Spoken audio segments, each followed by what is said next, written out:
K4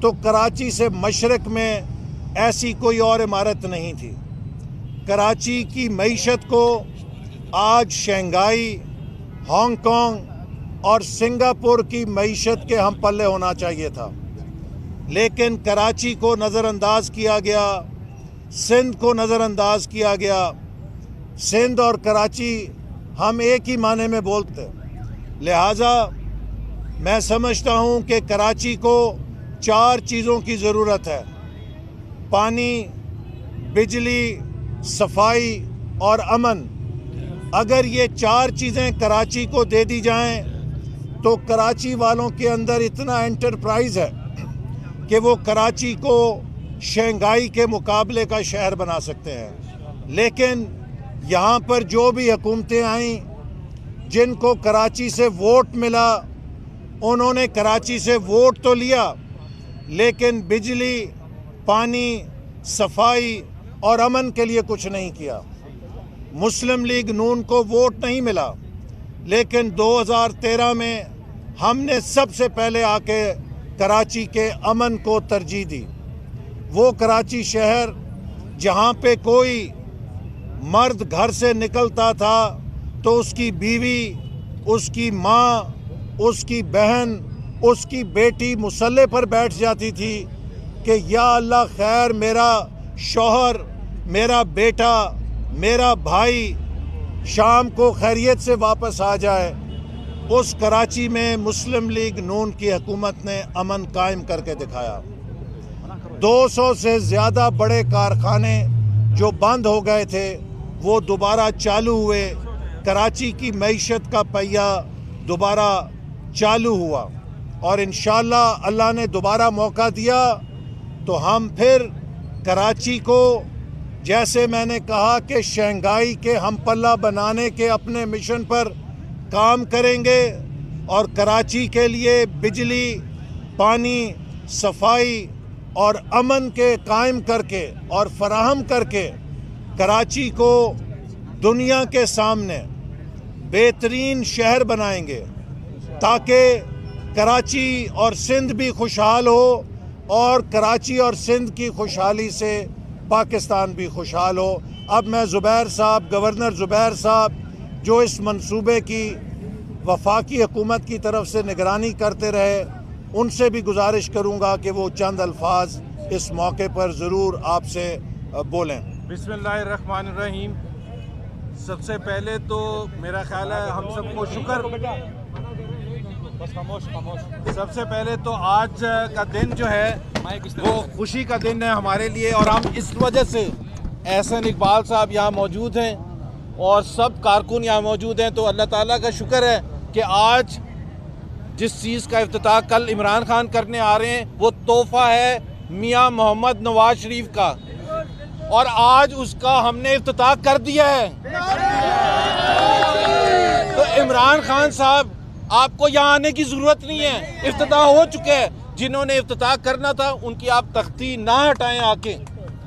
اور سب سے بڑی بات یہ ہے کہ یہ وہ ایک منصوبہ تھا جو کہ میاں نواز شریف نے کراچی کے لیے دیا، اور اس کی تکمیل ہونی تھی دسمبر 2018 میں۔ اب اتنی نکمی حکومت آئی ہے جس کو بٹھا دیا گیا کہ ان کو 3 سال، 3.25 سال لگے اس کو 10% کو مکمل کرنے کے لیے۔ تو اللہ کا شکر ہے کہ ہمیں فخر ہے، گرین لائن منصوبہ کراچی کے عوام کو PMLN نے دیا ہے۔ 2 منصوبوں، ایک منصوبے کا K4 کا ذکر کیا تھا، پانی کا منصوبہ جو ہم نے شروع کیا تھا، اور لیاری PMLN نے دیا ہے۔ 2 منصوبوں، ایک منصوبے کا K4 کا ذکر کیا تھا، پانی کا منصوبہ جو ہم نے شروع کیا تھا، اور لیاری ایکسپریس وے، اس میں بھی ہمارا 50% کنٹریبیوشن ہے کراچی کے لیے۔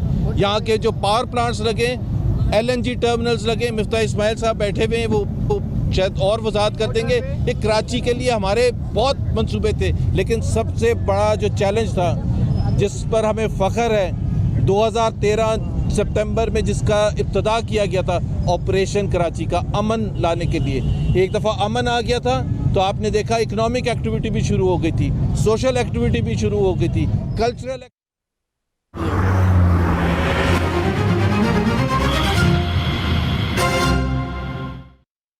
ہر جگہ فر بس اپنے بینک اکاؤنٹ سے ایزی پیسہ میں فنڈز کیش ان کرو اور پیسے بھیجو کسی کو بھی پاکستان کی نمبر 1 پیمنٹس ایپ کے ساتھ. ایزی پیسہ منی ٹرانسفر. ایزی پیسہ ایزی ہے. خوشبو کو ملا حفاظت کا ساتھ. نیا سیف گارڈ لیونڈر، جرم سے مہکتی حفاظت. اقبال صاحب تو آگے تھے، جو پیچھے ہمارے ساتھ ہوا ہے کہ اتنے دھکے اور اتنے ڈنڈے، میرا خیال ہے تھوڑا سا خیال کرنا چاہیے تھا. اور ہم کہیں اوپر بھی نہیں جا رہے تھے، ہم اسی فٹ پاتھ پر آگے جا کے افتتاح کر رہے تھے. ایک پٹی تھی جس کو ہم نے کاٹنا تھا اور وہ ہم نے کر دیا. اللہ کا شکر ہے، ہم مطمئن ہیں.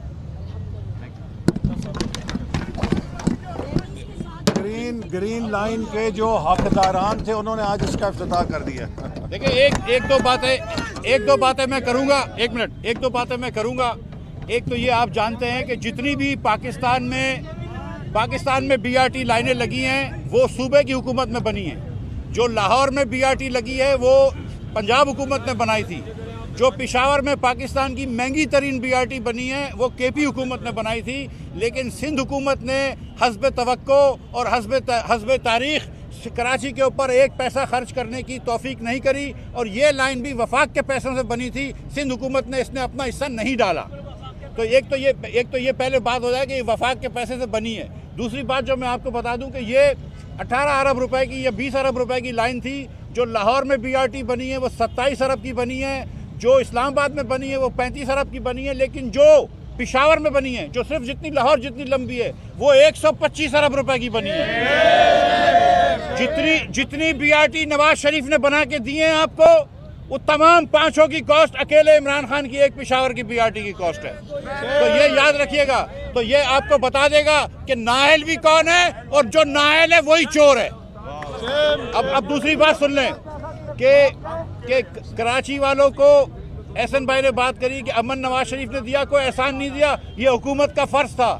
لیکن دوسری حکومتیں اپنا فرض پورا نہیں کرتی. عمران خان نے کراچی کے اندر جو 55 روپے کی چینی ملتی تھی آپ کو، آج 100 روپے کے اوپر دے رہا ہے. جو 30 روپے کا آٹا ملتا تھا آج 70 روپے کا دے رہا ہے. پورے کراچی کو، پورے پاکستان کو اس نے غریب کر دیا ہے اور پورے پاکستان کو مقروض کر دیا ہے. تو یہ بات بھی مجھے کرنی تھی. بہت شکریہ.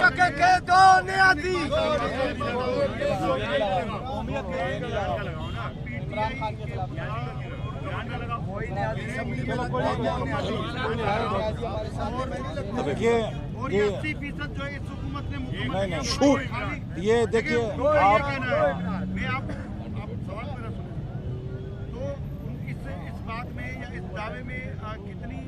جی ہاں ٹھیک ہے. دیکھیے میں یہ بات کراچی کے عوام پر چھوڑتا ہوں. کراچی کے عوام اس بات کے گواہ ہیں کہ جب مسلم لیگ نون کی حکومت ختم ہوئی ہے تو گرین لائن کا انفراسٹرکچر مکمل طور پہ لے کیا جا چکا تھا. صرف بسوں کی پریکیورمنٹ اور سٹیشنز کا کچھ سامان جو ہے انسٹال ہونا باقی تھا، جسے زیادہ سے زیادہ 6 مہینے میں اور 6 نہیں تو 8 مہینے میں مکمل ہو جانا تھا. انہوں نے 3.25 سال اس پہ لگائے. اور پھر دیکھیے شرم تم کو مگر پھر بھی نہیں آتی. کل تک تو تم میٹرو بس کو جنگلہ بس کہتے تھے. آج اس میٹرو بس کے شان میں قصیدے کے فلیکس لگائے ہوئے ہیں. آج اسی میٹرو بس کا کریڈٹ لینے روزنامہ قدرت کی ویڈیو دیکھنے کے لیے ابھی یوٹیوب چینل پر سبسکرائب کریں اور بیل آئیکن پر بھی کلک کریں.